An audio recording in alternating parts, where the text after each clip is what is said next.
मुख्यमंत्री त्रिवेंद्र सिंह रावत का डोईवाला दौरा, 35 विकास योजनाओं का किया लोकार्पण व शिलान्यास। सांस्कृतिक कारकुनों ने बांधा समा। मुख्यमंत्री त्रिवेंद्र सिंह रावत ने किया ताकीद, कहा कुंभ मेले में कार्यों में लापरवाही बर्दाश्त नहीं होगी। दुनिया का सबसे बड़ा वैक्सीनेशन प्रोग्राम, टारगेट के मुकाबले पहले दिन 60% लोगों को ही लग पाई कोरोना वैक्सीन। पेयजल सस्ता करने का फैसला फिलहाल टला, मुख्यमंत्री ने कमेटी बनाई। मदन कौशिक और धन सिंह रावत की अध्यक्षता में कमेटी का गठन।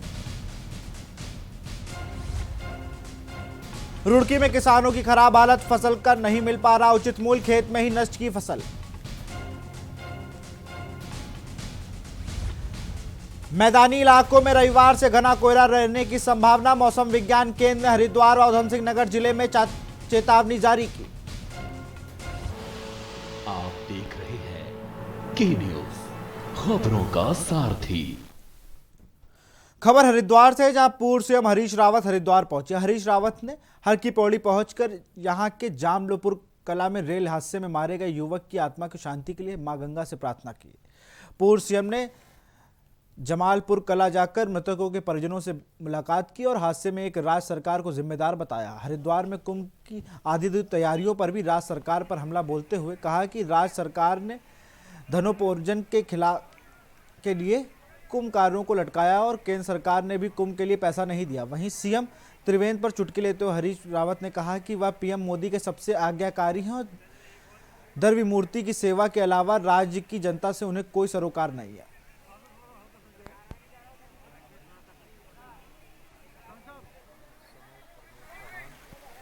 जी के शासन में मुख्यमंत्री को काम ही नहीं करने दिया जाता है, इसलिए जो मुख्यमंत्री सबसे आज्ञाकारी है वो सबसे नॉन परफॉर्मर है। तो ये सबसे ज़्यादा आज्ञाकारी है? बिल्कुल, ये तो द्विमूर्ति के चरणों में ही है और बाकी जनता से इनका कोई सरोकार है नहीं। खबर हरिद्वार से, दिल्ली में चल रहे किसान आंदोलन के समर्थन में राष्ट्रीय किसान मोर्चा के कई संगठनों ने सिटी मजिस्ट्रेट कार्यालय पर धरना प्रदर्शन किया। राष्ट्रीय किसान मोर्चा के बैनर तले प्रदर्शन कर रहे लोगों ने सिटी मजिस्ट्रेट के माध्यम से राष्ट्रपति को ज्ञापन भेजकर केंद्र सरकार के तीनों कृषि कानून को रद्द करने की मांग की। वहीं प्रदर्शन कर रहे लोगों ने बताया कि किसान देश का अन्नदाता है जो पिछले कई दिनों से दिल्ली में केंद्र सरकार के कृषि कानून के खिलाफ आंदोलन कर रहा है। अगर केंद्र सरकार कृषि कानूनों को वापस नहीं लेती है तो राष्ट्रीय किसान मोर्चा केंद्र सरकार के खिलाफ देश के सभी जिलों में जेल भरो आंदोलन करने के लिए मजबूर होगा।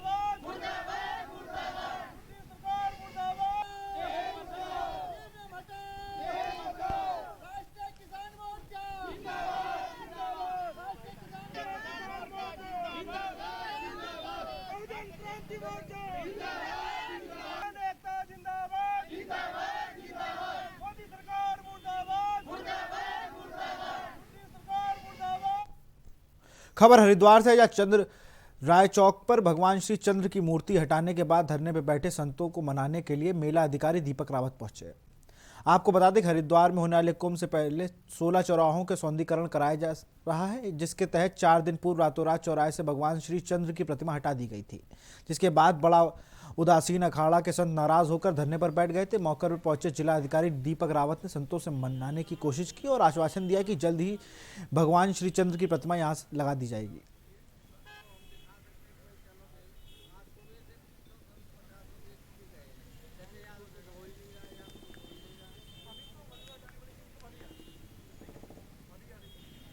बात तो यह है कि जो प्रकरण यहाँ पे हुआ है इसमें गलती तो हुई है, इसमें तो कोई दिक्कत ही नहीं है।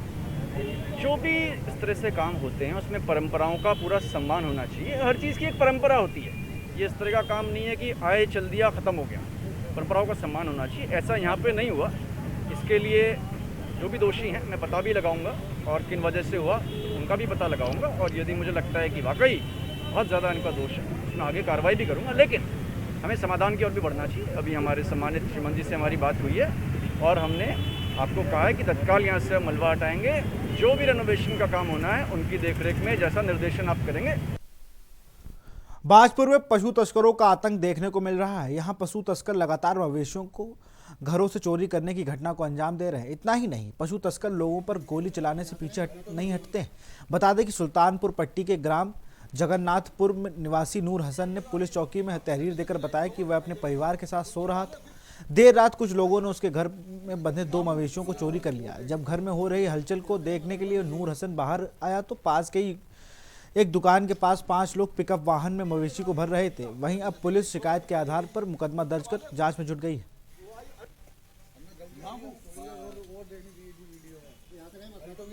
हमारे पास ये 2 शिकायतें प्राप्त हुई हैं कि केलाखेड़ा की और पट्टी की। इसमें जो पीड़ित पक्ष है, जो जिन्होंने तहरीर दी है, उनके द्वारा बताया गया है कि रात को उनकी भैंस चोरी की गई है और जिन व्यक्तियों ने चोरी की है उनके द्वारा फायरिंग की गई है। तो इस तहरीरी सूचना पे हमारे द्वारा मुकदमा लिखा जा रहा है और जल्द से जल्द जो भी इसमें अक्यूज्ड है उनको। खबर लक्सर से है, जहां बहादुरपुर गांव के शमशाद नामक युवक की मौत का मामला प्रकाश में आया है। मृतक शमशाद के परिजनों ने शमशाद के बड़े बेटे के ससुरालियों पर शमशाद और पूरे परिवार को पिछले कुछ दिनों से प्रताड़ित करने व शमशाद को जहर देकर मारने का आरोप लगाया है। वहीं पुलिस ने तहरीर के आधार पर मामले की छानबीन शुरू कर दी है। मुजफ्फरनगर से शादी कर रखी थी 2 भाई की। एक का तो फैसला होगा 2.5 लाख रुपए लिए उन्होंने, फिर दूसरी भी दबाव बना रहे थे, पैसे देने रोज परेशान करो थे। बापू फोन कर रोज जलील कर रखा था, कहीं पुलिस को बुला, कहीं कुछ बना। कल उसे जबरदस्ती जहर दे को मार को गए में लक्सर थाने में दी से। बाजपुर से सैकड़ों की संख्या में महिलाओं दिल्ली की गाजीपुर पर कृषि कानून विरोध में आंदोलन को समर्थन देने और सोमवार को मनाए जाने वाले महिला दिवस को लेकर किसानों द्वारा चलाई जा रही निःशुल्क बसों से रवाना हुई। बता दें, कृषि कानून के विरोध में किसानों का दिल्ली में लगातार धरना प्रदर्शन जारी है। किसानों ने अपने आंदोलन को उग्र रूप देने के लिए आने वाले और जाने के लिए निःशुल्क बस सेवा भी संचालन कर रखी है। प्रदर्शन कर रहे किसानों का मनोबल बढ़ाने के लिए महिलाएं भी पीछे नहीं है। महिलाएं गाजीपुर बॉर्डर पर मनाए जाने वाले महिला दिवस के उपलक्ष्य में बाजपुर के गुरुद्वारा सिंह सभा और महाराजा पैलेस से 2 निःशुल्क बसों को सुनीता बाजवा टमटा के नेतृत्व में दिल्ली के गाजीपुर बॉर्डर के लिए रवाना किया गया।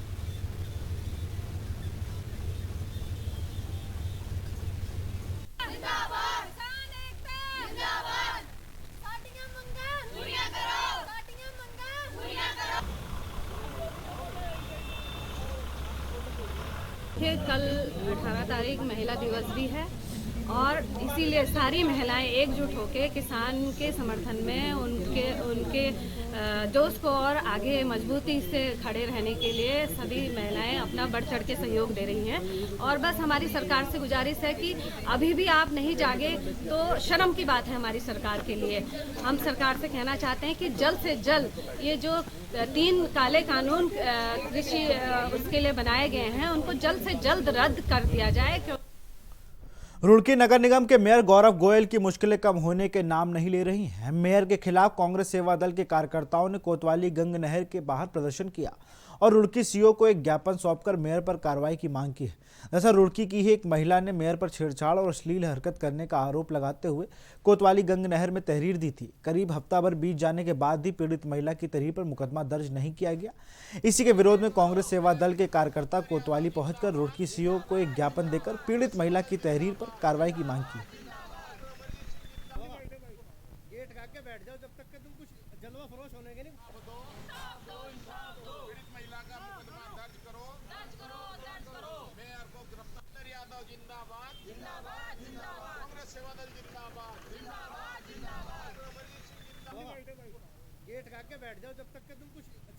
की साकेत कॉलोनी निवासी एक महिला ने पुलिस को एक तहरीर 8 जनवरी को दी और आज 18 जनवरी है। पुलिस ने आज तक उसका मुकदमा दर्ज नहीं किया। इसी दौरान जो शहर के मेयर हैं, भारतीय जनता पार्टी के नेता हैं, मुख्यमंत्री जी के बहुत नज़दीक हैं, जिन्होंने जनता के साथ विश्वासघात करके निर्दलीय चुनाव लड़के और भारतीय जनता पार्टी ज्वाइन करी, उनके खिलाफ मुकदमा है। पुलिस उसको दर्ज नहीं कर रही है। यहाँ रुकते एक छोटे से ब्रेक के लिए, जल्द हाजिर होंगे।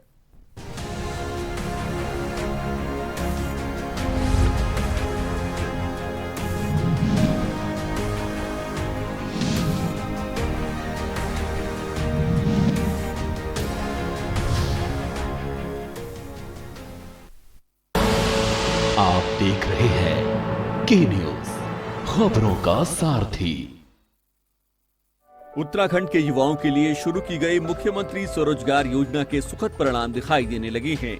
इस योजना के तहत अब तक 7,000 से अधिक प्रोजेक्ट्स को मंजूरी दी गई है।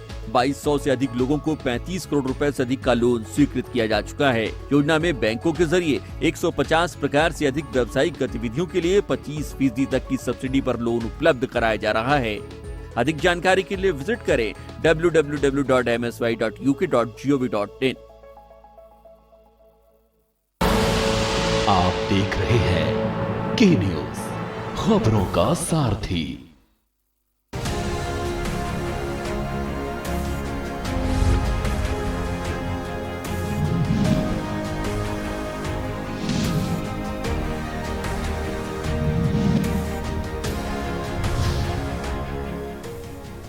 मुख्यमंत्री त्रिवेंद्र सिंह रावत आज डोईवाला पहुंचे, जहां उन्होंने माजरी ग्रांड में जोखन नदी पर पुल का लोकार्पण किया। करने के साथ ही 70 करोड़ की लागत से बनने वाली 35 योजनाओं के साथ सड़कों पर पेयजल जैसी योजनाओं का शिलान्यास व लोकार्पण किया। लंबे समय से चांडी पुल की मांग कर रहे क्षेत्रवासियों को मुख्यमंत्री टीएस रावत ने 62.50 मीटर लंबा 227.53 लाख की लागत से बनना यह पुल आज जनता को समर्पित किया गया है। इसके साथ ही मुख्यमंत्री ने लगभग करोड़ों के विकास कार्यों का भी शिलान्यास किया। इस अवसर पर बड़ी संख्या में जुटे लोग भी शामिल हुए। इस अवसर पर पंजाबी और जौनसारी संस्कृति कार्यक्रम ने समा भी बांधा। सभा को संबोधित करते हुए सीएम ने कहा कि कोरोना काल में सरकार ने बेहतर काम किया है, साथ ही क्षेत्रों का विकास लगातार चलता जा रहा है। इसका प्रयास सरकार ने किया है। सड़क, बिजली, पानी के साथ सभी योजनाओं पर काम किया गया है। यहाँ पर अनीता ममगाई जी के नेतृत्व में माननीय मुख्यमंत्री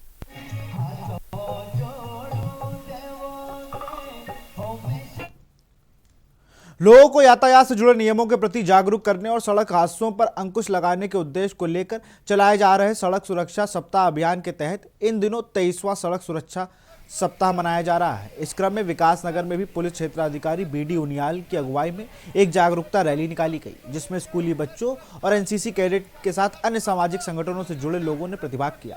रैली के दौरान पुलिस क्षेत्राधिकारी बीडी उनियाल ने बताया कि लोगों को सड़क सुरक्षा और यातायात के नियमों के प्रति जागरूक करने के लिए इस अभियान की शुरुआत की गई है।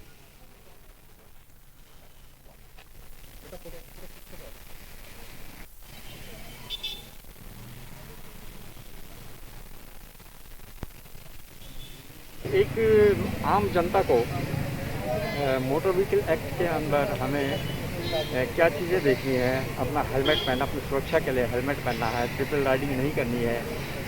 इसके अलावा अपने गाड़ियों के रजिस्ट्रेशन और इंश्योरेंस अपना पूरा रखना है। उसके अलावा स्कूल कॉलेज में जाकर के बच्चों को इसके बारे में शिक्षित करेंगे।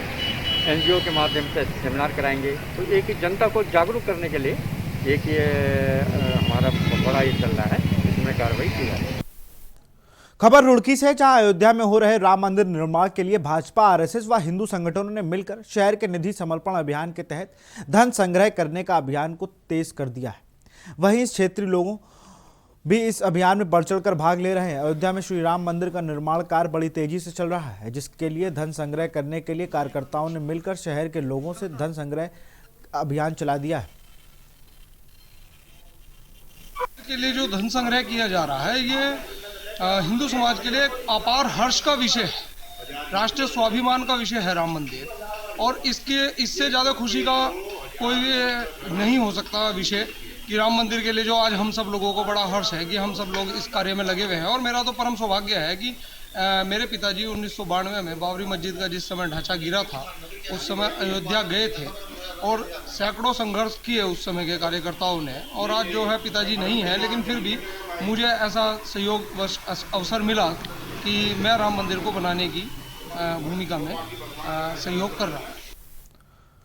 खबर नैनीताल से है, जहां ग्रीन आर्मी और हिलदारी की टीम के साथ नगर पालिका अध्यक्ष सचिन नेगी और सभासदों ने मिलकर नैनीताल के वार्डों के सफाई अभियान की शुरुआत की। 40 सदस्यीय टीम द्वारा नगर के रुकुट कंपाउंड में सफाई कर लगभग 45 कट्टा कचरा इकट्ठा करने के साथ ही लोगों को जागरूक किया गया। लोगों ने नगर के स्वच्छ बनाने के लिए अभियान में जुड़ने का आग्रह भी किया गया, जिससे नैनीताल को अधिक से अधिक स्वच्छ और सुंदर बनाया जा सके। पालिका अध्यक्ष ने शहर के नागरिकों से अपील की है कि वो नगर को स्वच्छ बनाने में नगर पालिका का सहयोग करें और कूड़ा पालिका द्वारा लगाए गए डस्टबिन में ही डालें, ताकि नगर स्वच्छ रहे।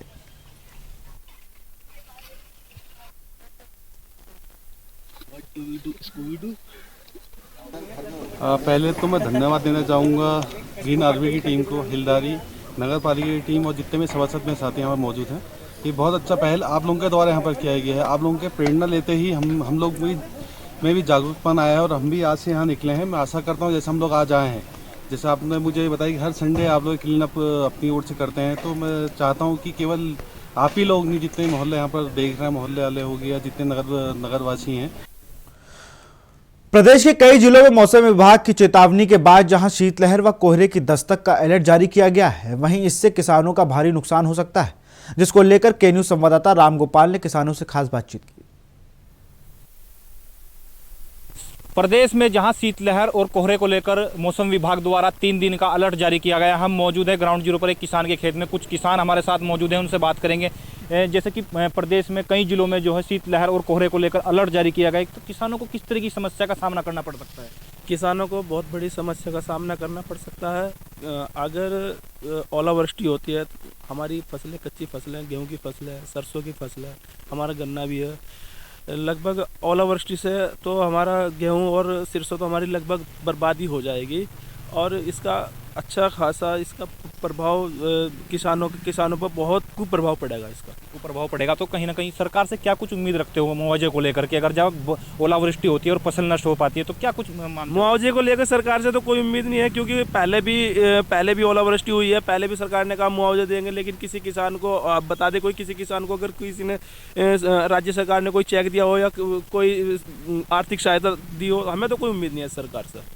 कहीं ना कहीं किसानों का भी साफ तौर पर कहना है कि सरकार से कोई मुआवजे को लेकर कुछ उम्मीद नहीं है अगर ओलावृष्टि होती। कुछ और किसान हमारे साथ मौजूद है। सर, आपका क्या नाम है? सोनू है जी भाई। सोनू जी, जैसे कि 3 दिन को लेकर मौसम विभाग द्वारा एक शीतलहर और कोहरे को लेकर अलर्ट जारी किया गया है, तो क्या कुछ मानते किसानों को किस तरीके की जो समस्या हो सकती है काम करने को लेकर?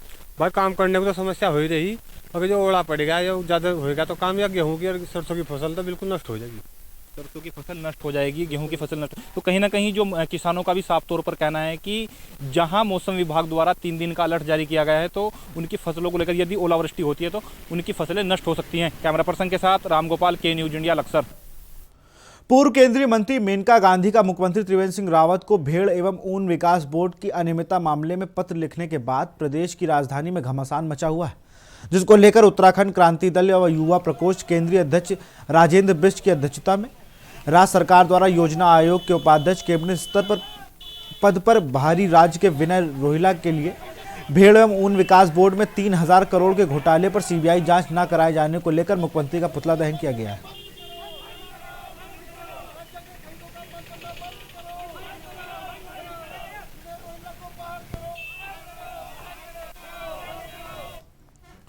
खबर खटीमा से है, जहां टोल से लगे खटीमा सितारगंज रोड के पास एक गन्ने से भरा ट्रक हाईवे पर पलट गया। व्यस्त सड़क पर हुए इस हादसे में ट्रक चालक सहित सड़क पर चल रहे कई वाहन चपेट में आने से बाल बाल बच गए। गलत तरीके से बने इस खतरनाक मोड़ पर आए दिन वाहन पलटने के मामले सामने आते रहते हैं। वहीं स्थानीय लोगों का कहना है कि टोल के बाद हाईवे में पड़ने वाले इस मोड़ पर आए दिन वाहन पलटने की घटनाएं होती रहती हैं, जिसको लेकर एनएच विभाग ने इस मोड़ को ठीक कराने को कहा गया था, ताकि दुर्घटना स्थल बन चुकी सड़क पर कोई बड़ा हादसा ना हो। गन्ने का ट्रक अभी पलटा है। ये एनएच पे टोल के पास में एक बहुत खतरनाक मोड़ है। यहाँ पे आए दिन ये हादसे होते रहते हैं। कई बार ये एनएच वालों से शिकायत भी की है, बट इस पर कोई कार्रवाई नहीं हो रही है। यहाँ रुकते एक छोटे से ब्रेक के लिए, जल्द हाजिर होंगे।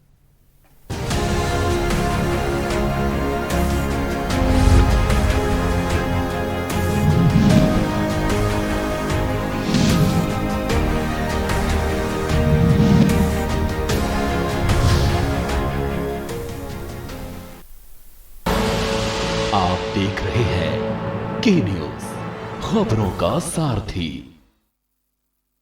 उत्तराखंड के युवाओं के लिए शुरू की गई मुख्यमंत्री स्वरोजगार योजना के सुखद परिणाम दिखाई देने लगे हैं। इस योजना के तहत अब तक 7,000 से अधिक प्रोजेक्ट्स को मंजूरी दी गई है। 2,200 से अधिक लोगों को 35 करोड़ रुपए से अधिक का लोन स्वीकृत किया जा चुका है। योजना में बैंकों के जरिए 150 प्रकार से अधिक व्यावसायिक गतिविधियों के लिए 25% तक की सब्सिडी पर लोन उपलब्ध कराया जा रहा है। अधिक जानकारी के लिए विजिट करें www.msy.uk.gov.in। आप देख रहे हैं के न्यूज, खबरों का सारथी।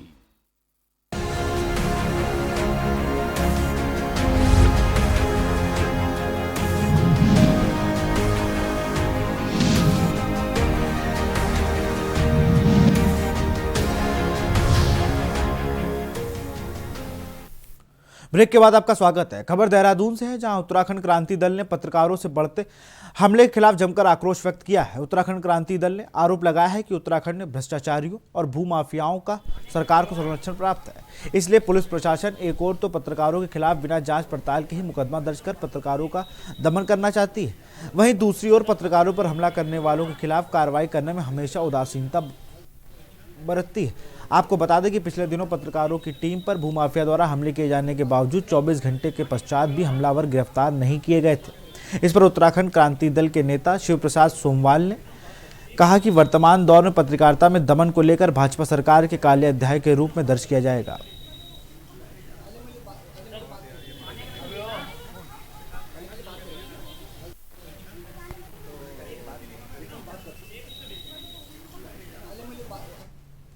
खबर देहरादून से है, जहां आगामी 24 जनवरी को राष्ट्रीय बालिका दिवस के मौके पर मेधावी बालिकाओं को सम्मानित किया जाएगा, जिसकी जानकारी देते हुए राज्य मंत्री रेखा आर्या ने बताया कि आगामी 24 जनवरी को उत्तराखंड बोर्ड से पास आउट हुई प्रत्येक जनपद में प्रथम, द्वितीय और तृतीय बालिकाओं को सम्मानित कर प्रोत्साहित किया जाएगा, जिसमें बालिकाओं को पुरस्कार के रूप में नई तकनीक से जोड़ने के लिए मोबाइल फोन दिए जाएंगे। और अभी डॉक्टर अनिल कुमार का लेक्चर कंप्लीट हुआ है, जिसमें उन्होंने एवियन इन्फ्लुएंजा के सिम्टम भी, ये दोनों ही सीनियर साइंटिस्ट हैं वेटनरी कॉलेज पंतनगर से, और डॉक्टर एनके सिंह आए हैं जो कि डीजीएम हैं। आगामी 24 जनवरी को राष्ट्रीय बालिका दिवस है और इस राष्ट्रीय बालिका दिवस के अवसर पर हम लोग 160 मेधावी बालिकाएं जो कि उत्तराखंड बोर्ड से पास आउट है, जो कि फर्स्ट, सेकंड, थर्ड आई हैं अपने जनपदों में, तो ऐसी बालिकाओं को हम सम्मानित और प्रोत्साहित करना चाह रहे हैं। जैसे कि परिप्रेक्ष्य में 24 जनवरी को हम लोग उन्हें सम्मानित करेंगे और प्रोत्साहन देंगे, जिसमें हम उनको एक आज के समय की नई तकनीक से जोड़ने के लिए एक मोबाइल हम लोग उनको पुरस्कृत करने का काम करेंगे, जो कि जिसे लेकर उनमें प्रसन्नता होगी, साथ साथ में जो अन्य बालिकाएं होंगी उनमें मेधावी बनने की जो चेष्टा है वो आगे बढ़ेगी। सोशल मीडिया पर एक वीडियो जमकर वायरल हो रहा है। एक पंजाबी गीत इन दिनों मिनी पंजाब कहे जाने वाले उत्तराखंड के उधम सिंह नगर में चर्चाओं में है। गीत भले ही किसी और तरीके से फिल्माया गया हो, लेकिन इस गीत में एडिटिंग करके चर्चित चेहरों को लगाकर जमकर वायरल किया जा रहा है। गौरतलब है कि इस गीत में ऐसे चर्चित चेहरे हैं जो सामाजिक रूप से अपनी पहचान रखते हैं। विशेष तौर पर काशीपुर के भाजपा विधायक सहित कई बड़े भाजपा नेता और पदाधिकारियों को इस गीत के माध्यम से भद्दी टिप्पणी की गई है। पंजाब में बने इस गीत में ऐसे शब्दों का इस्तेमाल किया गया है जिसमें इन नामी व्यक्तियों की छवि को धूमिल करने का प्रयास किया जा रहा है। वहीं इस गीत के वायरल होने के बाद खुद विधायक चीमा ने कहा है कि ये उनके व्यक्तिगत विरोधियों ने गलत प्रचार किया है, जबकि उनके विकास कार्यों से बौखलाकर इस प्रकार के कृत्य किए जा रहे हैं।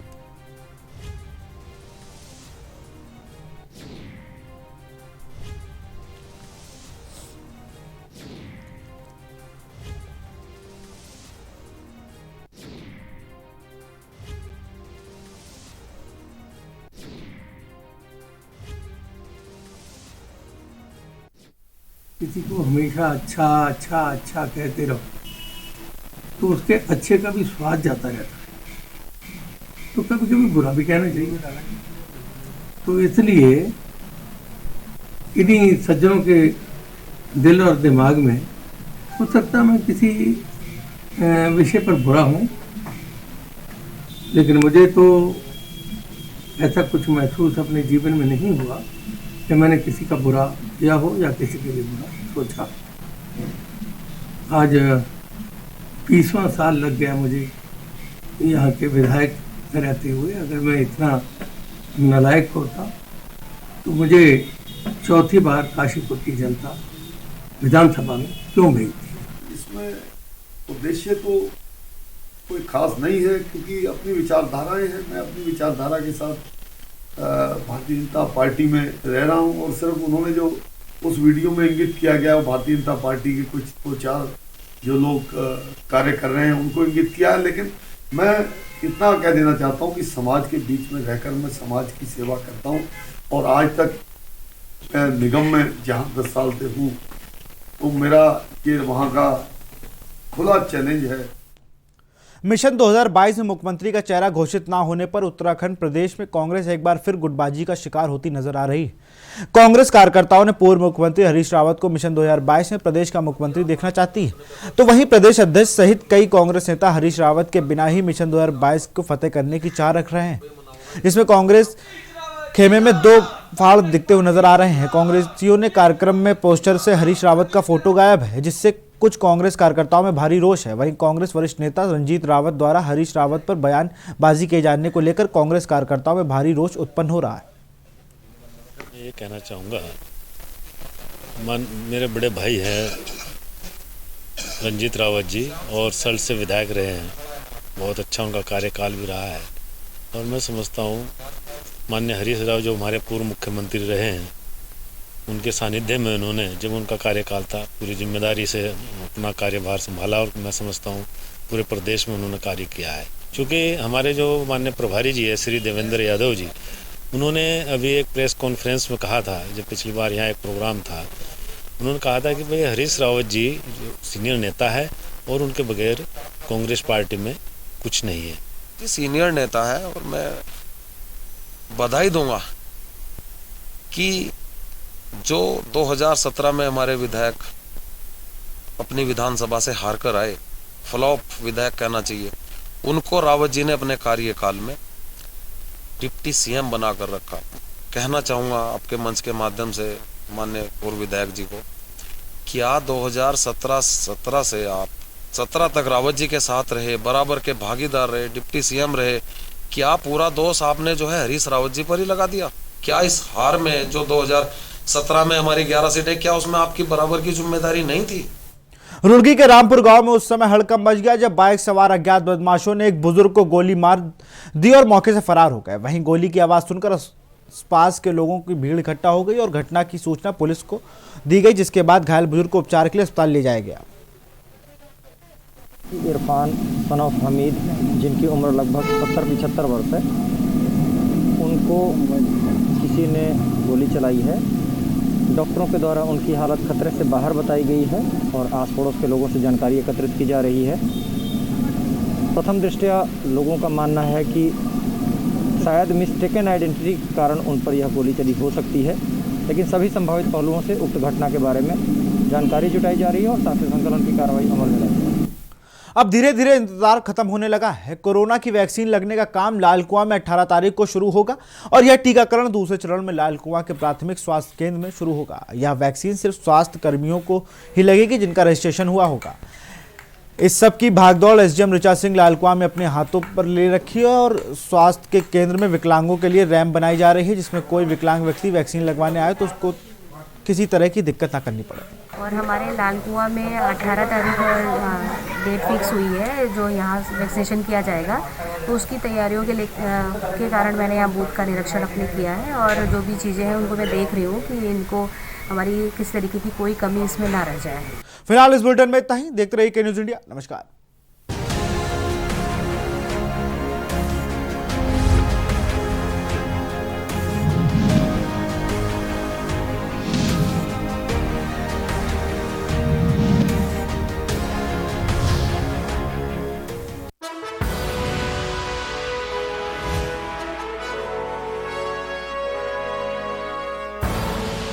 आप देख रहे हैं के न्यूज़, खबरों का सारथी।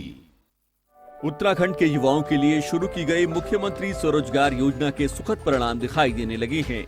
इस योजना के तहत अब तक 7,000 से अधिक प्रोजेक्ट्स को मंजूरी दी गई है। 2,200 से अधिक लोगों को 35 करोड़ रुपए से अधिक का लोन स्वीकृत किया जा चुका है। योजना में बैंकों के जरिए 150 प्रकार से अधिक व्यावसायिक गतिविधियों के लिए 25% तक की सब्सिडी पर लोन उपलब्ध कराया जा रहा है। अधिक जानकारी के लिए विजिट करें www.msy.uk.gov.in। खुदी को आजमाए